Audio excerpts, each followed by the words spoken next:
guys, welcome back to the Self Starter Podcast. I'm your host, Nicole Lauren, and I have another special guest, actually a 2-for-1, buy one, get one free today. It's Cameron and Tia, and they are Minneapolis-based photographers. They're incredible photographers, but not only that, they're amazing YouTubers. They have a great presence on YouTube. So I actually met these two at the Creative Educator Conference back in January. And seriously, when I tell you, like, they light up a room when they come in, like, they're just so fun. They're so fun to be around. They're so exciting. Like, they're always energetic. And it was just so fun meeting them. So I'm excited that we get to chat today. And we actually have a really fun topic today about how to network at conferences like a pro. But before we get there, hey guys, how's it going? Yay, we are so excited to be here, Nicole. That's going to be so fun. Yeah, I'm thrilled. You guys are the best. Yeah, tell us a little bit about yourselves and like how you got started and your whole journey, like getting here. Yes. So Cam and my journey, our business journey, actually starts with our personal journey because we met in second grade. But Cam and I actually went to elementary school together and we grew up together. We started dating the end of high school. So we were barely high school sweethearts. Like I'm literally talking like senior prom vibes, but that's the start of our journey. After college, Cam was into photography lightly, like hobbyish vibes. And I basically forced a business upon him. I was like, how sick would it be to have like a new logo and like have an email address, like very lame things that I was really pumped about. And so Cam and I started photographing high school seniors really casually. Like I'm talking not even side hustle. It would be like we would photograph a senior that would fund our date night. And then we got married and we were like, hey, this is pretty fun. Like we really like the wedding industry. Should we explore this a little? So we created a goal to photograph 3 to 5 weddings the following year. Had never photographed a wedding, had never photographed a couple. Like we were just shooting blind here. And Cam was actually in law school at the time. So it was very much like just 3 to 5. Like, let's try to see if we can meet this. We found out really quickly, Nicole, we are not dip our toes in the water kind of people. We are like dive head freaking first. So that actually snowballed and we ended up photographing 18 weddings our first year. Our second year, we doubled that 32. We were both able to leave our full-time jobs. Ken was actually only an attorney for a year in there. And since 2017, we've been full-time together doing wedding photography. We run an associate team of 6 photographers. We do photography education with our signature course, Posing for Purpose. And like Nicole mentioned, we're on YouTube. So come check us out there. They seriously have such a cool channel. Like it's so fun to watch. I started subscribing after the conference and I'm like obsessed. Yeah. Oh, I love it. Thank you so much. That's so nice to hear. Yeah, I feel like me and Cam are the attorneys turned photographers. Yes. Like we're connecting on that level. Yeah, I was only attorney for what? I think almost 2 years. So yeah, very similar stories. Which is a crazy one. Like that's not one you hear a lot. I know. Like attorney to super creative. Like that's a real left turn, y'all. Yeah, I know. I was at a different conference. I was at Graceful Gathering with Courtney Cannon and Mary Moran was there, and she went to law school. She didn't actually, I guess, ever practice, but she went into photography after that. So it's few and far between. Yeah, I think it's just you 3. Yeah, it's just us 3. We need to start a club. The photographer attorney club. Yeah. Yes. I love it. Yeah. Okay. Well, I'm really excited. I know you guys are really intentional. It was very evident that you're very intentional at this conference, the conference that I met you at Creative Educator, that you're very intentional with connections and networking and just being able to like really be genuine. I almost hesitate to say the word networking because I feel like that's not even where your heart is at. It's more like, these are my new friends and like, let's all hang out. So tell me kind of like where that started or like how you kind of got to that place of being really authentic and really intentional with conference going. Definitely. So I think obviously in a lot of aspects of our business, we're really intentional and strategic and wanting to follow systems and stuff. And so when we started thinking about going to conferences, we're spending a lot of time and money and resources literally just to attend. And so we need to also make sure we're being intentional about that, making sure that investment is honestly worth it for us. And as we started talking about that and going to conferences, we were honestly kind of shocked a bit at like how many people we saw that just kind of, show up at conferences and that's just kind of their vibe. And, for us, we really wanted to make sure that we were intentional every step of that process. Yes, which could be valid. Some people might be treating conferences as like a retreat, and I totally get that. I want to say today that Cam and I have this very intentional strategy because we know that like what Cam was saying, the time, the energy, the money, you're away from your business. You're not making money during that time often in some capacity. And so how can we make the most of this on a business strategy? Now, this is with a huge caveat, and you kind of already hinted at it, Nicole. That's not to say that we're not leading with heart and authenticity. Yeah. But we want to bring the listeners today tangible strategies for approaching conferences in a strategic way, because there is that avenue for that. There is the possibility to network, quote unquote, but still network with that heart and authenticity. Right. Yeah, And it doesn't need I to be love mutually that. exclusive either. No, no, absolutely not. Yeah, I love that. I remember going into the Creative Educator Conference. It was actually my first actual conference I'd been Yeah. to. And I remember thinking, I mean, I'm very outgoing and bubbly, and I would say I'm very personable, but I Totally. honestly think I would fall more on the introverted side. Like I like my alone time. I recharge when I'm by myself. And so going to a conference of, how many people were there? Like 100, 100, I yeah. don't know, 150. Yeah. But it was a big room of people I didn't know anyone there except for the one person I came with. And so it's like you almost have to put yourself, not that you have to fake it, but you almost kind of have to. Like you have to put yourself in that zone where it's like, especially if you're someone like me that needs that push to kind of like get out of your shell, you have to Yeah. like get in that zone. And I remember going to this conference and being like, okay, I am gonna not meet a stranger. Like I'm gonna go up to every single person that I see and I'm gonna like say hi to them and be really intentional and genuine and actually care about them. And it Yeah. takes work. Like it's a lot. Yeah. So yeah. Yeah, that's so freaking impressive. And so now knowing that about you, Nicole, and I am an outgoing introvert, right? Okay. So Yeah. I recharge from being on my own. Yeah. Cam is what we would call kind of a shy extrovert. Cam Okay. loves being in the room. He gets energy from being in a circle, but he's not necessarily going to be the person driving the conversation. He's going to be Yeah. the person participating here and there. So now we kind of have all these three Yeah. facets at the table. I'm just like so impressed about you at Creative Educator Conference then, like going in only knowing the person you came with. Yeah. So let's put some strategies to that. So Yeah. Cam and let's I are do going to it. break down some tangible things, and we're going to categorize this in like the before, the during, the after Yeah. to help listeners feel equipped. And obviously you can take some things that are going to make sense. Some things might not make sense for your personality. Some things might not make sense for your approach. So let's give you like a breadth of things. So can you start us off with before, Cam? For sure. And so this is also an area where I feel like serves me really well, like Yes. not wanting to be the one necessarily leading conversations, but in the room all the time kind of thing. So I think before, easiest thing to do is to get started with research. You can look up speakers on sales pages or on conference Instagram pages. You can look up attendees, same places, or if they have a Facebook group, maybe on Instagram comments, things like that.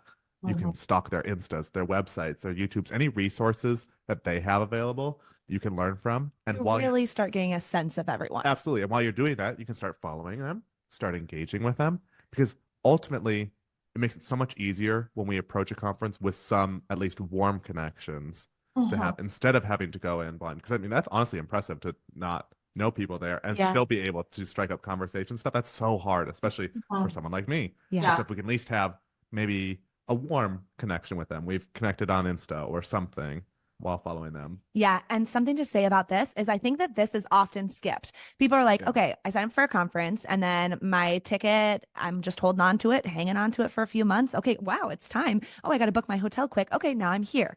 And this whole before is skipped, where this before, like Cam is saying, can make it a really easy transition to get into things. So you've started making a warm connection. What else?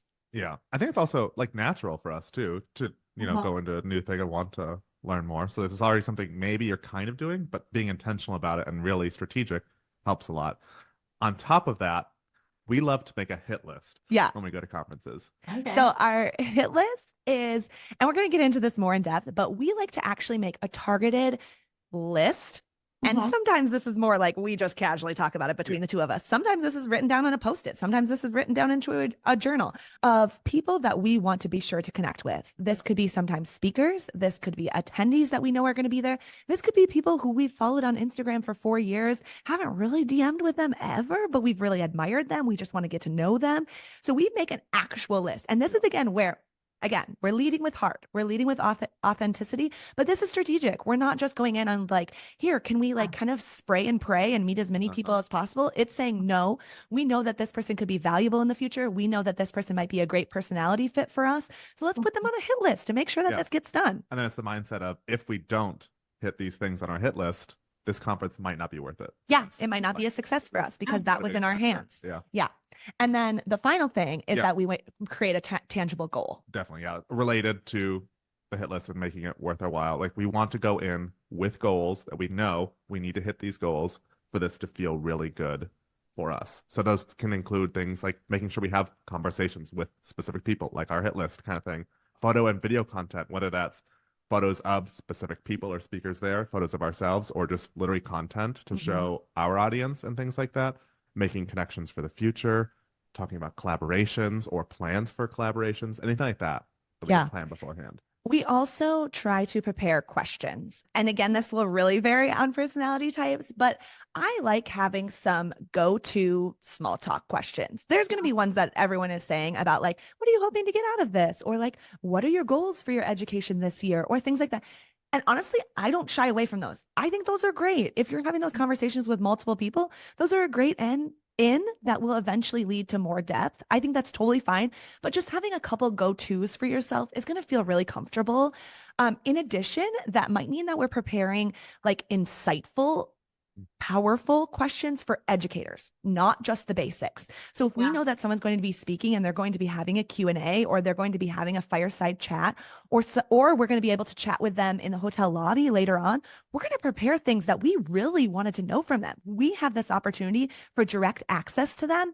So why would we not take this opportunity to prepare and actually have something insightful for them? So all that said, a lot of the before is just preparation to provide security for you, to provide something for you to fall back on, but to also make sure that you're actually accomplishing what you set out to do at the conference. Yeah. And one last like tangible tie-in too, like doing all that research before helps us then lead into these small talk questions, because we can know we can approach specific people and not just say, oh, who are you and what do you do? And that's our small talk starter. We can be like, hey, I saw you launch this new thing. I was really impressed by blah, blah, blah. How did you come up with that idea, kind of thing? And that's our small talk lead in.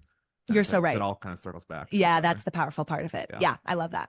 I love that. And that really shows, honestly, like you doing the research and you trying to figure out what someone is doing, what they've got going on, like their business, what's impressing you about them. That's honestly like so selfless. Like people go into conferences and they're very self-focused, which like naturally that's like human nature. We're all just thinking about ourselves. And so the fact that you're like putting that time and energy ahead of time into like, okay, who can I connect with? Who can I like almost like even build up and like tell them how impressed we are with them? Like that's huge. Like that's just not normal. You know, it's not quote unquote normal to do that, because we're all usually just concerned with what we're getting out of the conference rather than like connecting or serving other people in a way. So you really are kind of serving others with this approach, because if it's someone like, you know, that's very introverted and you reach out to them and you're making them feel comfortable and you have these questions prepared ahead of time, like honestly, that's a service to them. That's very, very loving and kind and very selfless, because they're probably nervous to talk to you. And so I don't know, I'm just very impressed with this whole process. I love it. Yes. Okay. You're so right, Nicole. And can I actually use the reverse example to illustrate this? At Creative Educator Conference, old friends of ours, Brittany and Jeremy, we had met them at a photography conference the year before, had not seen them. They live in Colorado. We're in Minneapolis. They had come and they knew so much about our recent course launch. So actually Cam's example about our recent course launch, about how that went. They wanted to ask us depthy questions, which meant that late night in the lobby, we were getting into the meat of things, right? We were getting into how did this convert? Where did we not see success? Where do we really wish that we had improved this? And that is so much more valuable for them, right? Yeah. So they were having this selfless, we know what Cam and T are doing. We know what they just launched, you know, approaching us with that, which made us feel really good, which in turn made us want to be accessible and want to share as much as possible with them. So it's just kind of this like around and around and around that really benefits everyone in that way. So you're so right. I'm so into this. So, okay, that's all the before. Can we dive into the during? Yes, absolutely. Okay. So now this is getting a lot more into the personality types. Cam and I, our mission is to just be as on as possible for as long as possible at a conference. Now, knowing that listeners might be going to 2-day conferences, they might be going to a 4-day retreat. That's long for some personality types. Some people are going to be dead. We know that that's going to be pushing my social battery to the extreme. I am going to be very dead, but I like to set a metric for myself of I'm going to go as hard as possible for as long as possible. That means though, that other people might need to take downtime more intentionally. And we recommend in the preparing, carve that out for yourself. Look at the schedule and actually know, okay, this lunch, I'm actually going to dip out of because I want to have some alone time. I want to be able to have some intentional downtime with myself. So prepare for that. But when you get downtime, even if that's just like you're in the go hard camp and you're like changing before you go down to late night lobby chats, reflect. Actually pause during that time. It's so easy to just be like, bang, boom, bang, I'm changing. I'm grabbing my phone. Oh, I'm going back downstairs, which is great. You're in a hustle, but take time to go back to your hit list, to go back to your goals. Think, am I getting in the conversations that I was intending to? Do I need to get photos or content with others? You know, you might want that selfie photo so that you can tag this person later so that they have something to share. And make sure that you're taking that intentional time to pause and really think through that, because otherwise a conference will fly by and you'll get to the end and you'll be like, holy cow, I just kind of got on autopilot and just kind of flew through this. So pausing. Additionally, this means to us pushing yourself to leave comfortable spots and join other conversations. There will be a point in time in which you will start making friends, and then it'll be so easy to sit down with them again at lunch, or to go out to dinner with them, or to, you know, just stand next to them like that. There is comfort in that. But gauging when it's possible for you to leave that grouping.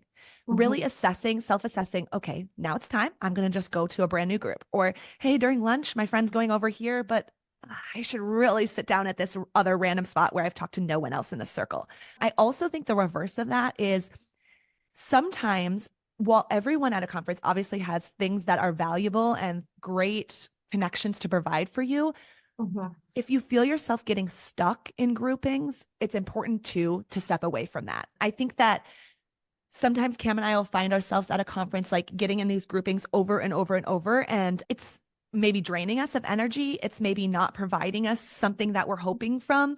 And it can be so easy again to just kind of get on that autopilot, and then, oh, well, you're going out to dinner with that person again, who's draining your energy, who's sitting right across the table from you, or over and over and over.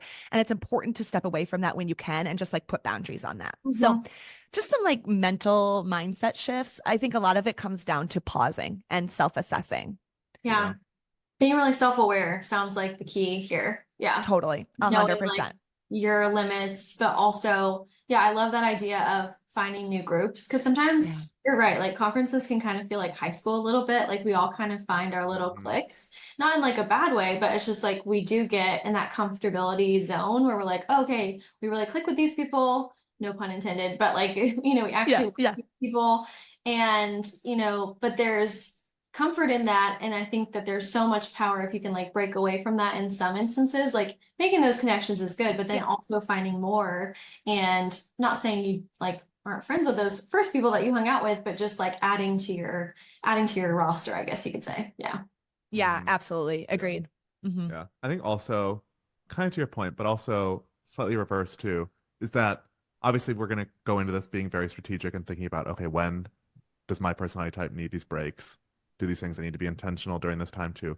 But also, if you can, we really, really want to maximize our time at the conference. And so like maybe going in, it's like, yeah, it would be nice if I could take this lunch break completely to myself, but also maybe you could take 2 days after the conference for that recovery time, knowing I need to maximize my time here. And so during those times, 'cause I think it's so important for us, and something we found so valuable is during every single downtime, like literally bathroom breaks, during those lunch conversations, transportation to and from the venue, waiting in line for lunch, waiting in line Absolutely. for coffee. Small conversations in the lobby, waiting before dinner, like all these little downtimes are such important like connection points. Like these are times that you can make plans for after the conference, those collaborations, those connections, all those kind of things often happen in those little down periods. And so I think it's also, as much as we can, Maximize that. strategize and maximize those times. Yeah. Ashlyn Carter, who's an amazing copywriter who actually spoke at the Creative Educator Conference that we were at together,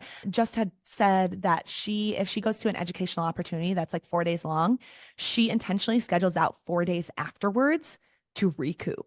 Which I was like, whoo, that is the power of being self-employed. And we might not all have that luxury, because that is a luxury. But if we want to channel our self-employedness, like let's schedule that out. Like let's, like Cam is saying, take 2 days afterwards, because you are only in the room for this Yeah. certain amount of time. So the Yeah. during vibes are just maximizing it and taking intentional time. Definitely. I love it. I love that. Yeah, that's amazing. I feel like we forget that we can do that too. Like I feel like Yeah. we get into the zone and we're like, oh yeah, I have to work like 9 to 5. I almost feel like I fall into that trap of like, oh, I have my own business, but like I need to be productive like during these certain hours. And it's like, no, like if I have a Saturday wedding, Monday can be my rest day. Like it can literally, so it's like the same with a conference. Like if I have a conference literally going for almost like 24 hours, 4 days in a row, like it feels like that, then yeah, Absolutely. you just schedule out the 4 days that you can rest. So yeah, I love that. I love that idea. Yeah, Okay, 100%.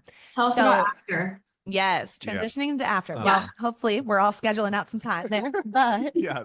I think also obviously we're maximizing our time there, but then afterwards we can still take advantage of some of that. So obviously, first and foremost, anybody you haven't followed or connected with, like you got to Yeah. make sure you're doing that immediately after. And also like breaking up other people's rhythms and being kind of disruptive in that way is also really helpful. Like rather than just following, sending a quick DM, hey, it was so great to meet you. Like maybe send a video DM or something to like something to just break their rhythm, make yourself stand out a little bit more is also always helpful. yeah, absolutely. I love tracking data in spreadsheets. And so we basically track everything like conferences we're pitching to, podcasts we're pitching to, anything like that. That includes keeping track of connections. I love to be able to pop them in a spreadsheet, put, some basics about like, what are their offerings? How can we reach out to them? We chatted about any collaborations that we want to make come true in the future about like this guest podcasting or anything like that. So actually tracking those, putting that down, making that intentional. It also means looking deeper now that you have, so like you did your pre-research, right? Like I go into the conference knowing generally about Nicole. I'm going to remember that she was an attorney, like easy peasy. Yep. That makes sense. Mhm. But you don't really like catalog that information. You just kind of Yeah. know like a high level until you meet them and put a face to the name. And then you're like, I know the essence of Nicole. Now I can like put all kinds of stuff to her. And so that means that I like to go back and look deeper into everyone's websites, everyone's offerings, because that means that you could find additional mediums that you could collaborate with them. So like podcasts, YouTube, blogs, summits, things that they're planning. But in addition, it allows you to know like, oh, could I support someone with a launch they have coming up? Like, would that be helpful for me to post to my audience? Or do they have a service that you could hire them for, like podcast management, social media management, anything like that? It just allows you to actually get into like the weeds, like the depths of what they actually do and how you could support that or utilize that. Mhm. And then finally, now the hard part, you've got friends. Now you can cheer them on. You can respond to all the cool things that they have going on, and you can just continue to be an awesome friend and ally and cheerleader for them. And that is all of our after. I love that. Okay, you have to screen share and show me what you wrote about me in your spread. Deal. We'll also screen share some spreadsheet action. Yeah. No, I love spreadsheets. Like I'm about to go make a database right now. That's a great idea. Yes. Actually, Yes. from all the people I met at Creative Educator. Like I have them all in like a notebook, but I don't have them in a spreadsheet, and I love spreadsheets. So yeah, that's amazing.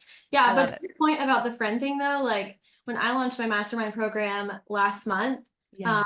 the people that were cheering me on legit like the most were the people that I met at Creative Educator Conference. Like they are like the most solid people, like the people that I met there and had connections with. And it was literally like a 2-day conference. Like it wasn't anything Yeah. super Yep. long, but the fact that I like was intentional, I made myself go out there and like talk to people, it makes a difference. Like people notice when you are doing that. And there are those people that, like everyone's different, like you said at the beginning of the conversation, but like, there's those people that have the same seats. They sit in the same seat every day at the conference. They have the same group of people they're sitting with.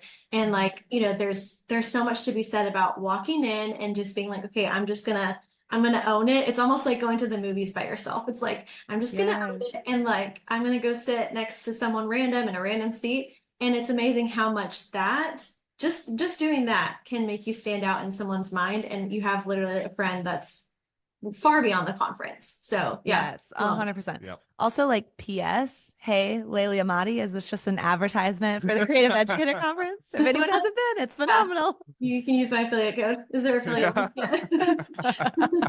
If there is, I'll put it in the show notes. Yep. Love it. Love it. I love it. I love that. That's amazing. Anything Yeah. else you want to share about conferences, or is that pretty much wrapped up for you guys? Yeah. That is it. Just Okay, get cool. after it, Yeah. take Uh-huh. some intentionality, actually put a strategy on it. Take some of these parts and Yeah. pieces so that you have a strategy going in. Instead of throwing hundreds, thousands of dollars at your investment, showing up, which is great, getting the educational material, but instead there's a way that you can approach this with intentionality. Yeah, and then each of these build on each other too. And so now going to the next conference, everything's a little easier. Like Yeah. we have all these connections, but also this spreadsheet. Totally. Yeah. Yeah, I love that. I have a quick question for you guys based on Yeah. conferences. So, like I said, this is the first like legit Yeah. conference I attended, and I'm very protective over my business resources. Like my personal finances, like yeah, I'll shop all day long, I'll spend money. I'm a spender. When it comes to business resources, I'm very protective over my business money. For some reason, I want to make sure it's like very streamlined and I'm only investing in education that's really going to serve me well. So I would love your take on how you guys decide. First of all, how do you find conferences to attend and how do you decide if they're worth your time to go? Kind of like what you were talking about at the beginning of the episode. Yeah. Okay. Let's get into this a little bit and let's give you just a little preface so that you can like know high level. So Cam and I obviously are wedding photographers. That's the service side of our business. And then we do education for all listeners. So that's like our education side of the business. So when we're attending Creative Educator Conference, we're going as educators, right? So Cam and I, this is our 8th wedding season. And prior to COVID, we never attended a conference. We had attended local workshops. That was a fail on our part. Cam and I should have been attending United. We should have been when United existed. So listeners who don't know about it, it no longer exists as a photography conference. We should have been going there hands down, and we regret it hard. We had like considered it a couple times, never did it. Regrets. So know that. And then COVID hit, and so we weren't traveling. So the first conference that Cam and I ever went to was in fall of 2022. So we're actually conference newbies too. So, and that is a photography conference. That is the only photography conference we've ever been to, right? Hold on, we're thinking. We spoke at Graceful. Yes. Related, but yeah. But the only photography that we've attended, like as attendees, not speaking at it. Yeah. So regrets. I would say any listeners that are early on in your business, oh my gosh, conferences are crazy. Like they are so impactful in the ways that we're talking about here, networking, like networking as a pro, being intentional, but just the literal education, also the exposure to different speakers, the exposure to different ways to run your business, the exposure to different ways that attendees are running their businesses is so insanely impactful. So that said, if we were evaluating how to spend our finances earlier on in our business, that would have made way more sense for us. We did a lot of like local mentoring, local workshops, which were great, which were lovely. We have no regrets about those, but I wish we would have dropped more money on getting out, going to large scale conferences, you know, with an $800 ticket, a $900 ticket, anything like that. So now when we're evaluating educational opportunities, I think one of the biggest things for us is honestly, like, so we have like a running hit list in just life of people we want to work with or meet or things like that. And so anybody at the top of that list, if they start throwing a conference or doing something, I mean, like honestly, Laylee was at the top of our hit list for a long time. And so like we really want to meet her and work with her and see what she is like in person and all this get stuff. in her circle of community. Yeah. And so knowing if she is going to be speaking at a conference or eventually hosting a conference, all of a sudden that becomes much more interesting. And then on top of that is when we start doing the research and seeing, okay, well, this person's also speaking there, would really love to meet them or have met them once before and they were so valuable and things like that. So I think that's always our starting point is. Yeah, I think that's really, really valid. Cam and I have really admired Ellen Yin. She hosts a podcast called Cubicle to CEO. For those who are unfamiliar, it is phenomenal. And we also really wanted to get into her circle. And so we just bought a very high ticket offer to get in a very intimate circle with her. And that was really impactful for us. So I think you have to weigh like, how much impact could this have? How much ROI could this have? And those who have not been to a conference, just blanket statement that is photography centered, it is impactful. It will have a great impact on you. Go to one, try it, and maybe there might be a ticket that's ranging, you know, from like $500 to $900, and that will be very worthwhile. And then you can get a good taste for like, okay, well, am I a 3 conference a year person or am I a 1 conference a year person? Yeah. That was kind of all over the board, Nicole, but you know, like a complicated thing. Definitely. I'll add one more thing too, because we also think a lot about based on the host, based on the speaker lineup. Yeah, and like kind of like general premise of the conference, like what they're hoping to teach or inspire on kind of thing. Like thinking about either general type of attendees or maybe even specific attendees that we know will be there also is a huge influence on us. Like knowing that, okay, this group of photographers or this style of photographers, an area we really want to break into, are going to be there also. Like in addition to the hosts or other speakers knowing, okay, they're on our hit list. In addition, all these people that are going to be there probably have some value to give to our business or a place we're Yeah. looking to go is also very valuable. So then we're Mhm. more willing to put money towards something like that, even knowing it's a slight risk, because we know in advance that pool of people is going to likely serve us well in our Yeah. goals. Yeah. That's so true. Yeah. I feel like that's such a good point because I think what held me back from doing more educational opportunities was, yeah, I wanted to make sure it was a good fit and it was actually going to be worth my money. Mhm. But based on what you guys are saying, which I love, is that there's so much more to educational opportunities than just the content that's being provided. It's Yeah. the educators there. It's the connections that you're honestly and truly, I'm not joking when I say I got so much out of the other people at Creative Educator Conference, Yeah. almost more than like the main stage. Like the fact that I was able to see, I just remember coming home and I was like, oh my gosh, like all these people out here are just like me and they're doing it. Like it was almost like validating in the sense that Yeah. like it encouraged me that I can do this. I can have a mastermind program. Like literally, that's like one of the biggest reasons I started one is because I came back from that conference and I got so empowered by the other people there. And I feel Yeah. like when you are looking at a sales page for a conference or a workshop or whatever it might be, you don't always think about those like additional values because they're saying, here's what's included. You get this talk and this talk and this talk. And then you're like, oh, okay. And then maybe you don't go because you don't maybe think that that's like worth your time, but it's more so about the holistic experience and like Yes. really making the most of everyone else that's there. So Yeah. I love that Absolutely. Yeah. answer. 100%. Yeah. Yeah. Agreed. I think That's also, yeah, now beautiful. like when we're looking back at conferences and like, was this a successful conference for us? Yeah. I think probably honestly the number one thing is if what we learned from the main stage speakers was secondary to Yeah. everything else. Like if that was number 2 or 3 on our list of successful things for the conference, that conference was successful as a whole because it means Yeah. that we gained so much more knowledge or connections or resources or whatever Mhm. from other things outside of just those few main speakers. I like that. I like how you put it that way. That's really good. Yeah, I love it. Well, thank you guys. Y'all are seriously the best. Like you're such a Ah. fun podcast guest. Man, you need to have a podcast. Why don't you have a podcast? Nicole, unknown. I mean, Like we do so YouTube, many it's on things. the list. Yes, YouTube is so heavy lift, as Yeah. you know, Yeah. but it's on the list there. Yep. Yeah. Which, I love it. speaking of, Nicole referenced our YouTube earlier. Yes. Nicole is going to be a guest on our Yeah. YouTube channel. She has put Yay. together some amazing content for everyone. So you can go check that out. We'll put the link in the description down below. That is going to be so, so awesome. Just get that in the show notes. It's going to be great. I love it. Yes. Okay, tell me more about where everyone can find you so that they can connect with you and follow you and maybe buy your course even. Yes, you can find us everywhere at Cameron and Tia. So just our first names. Tia is TIA, including we'll put together a page for the listeners. That'll be CameronandTia.com/self, SELF. That will be totally personalized for you guys, where you can find about our course. You can find about other offerings. You can check out all sorts of free things on YouTube, and we'll have that all customized for your listeners. Oh my gosh, I love it. You guys are the best. Well, thank you so much. And thank you, listeners, for joining us on this episode. We'll see you next time on the Self Starter Podcast. Bye.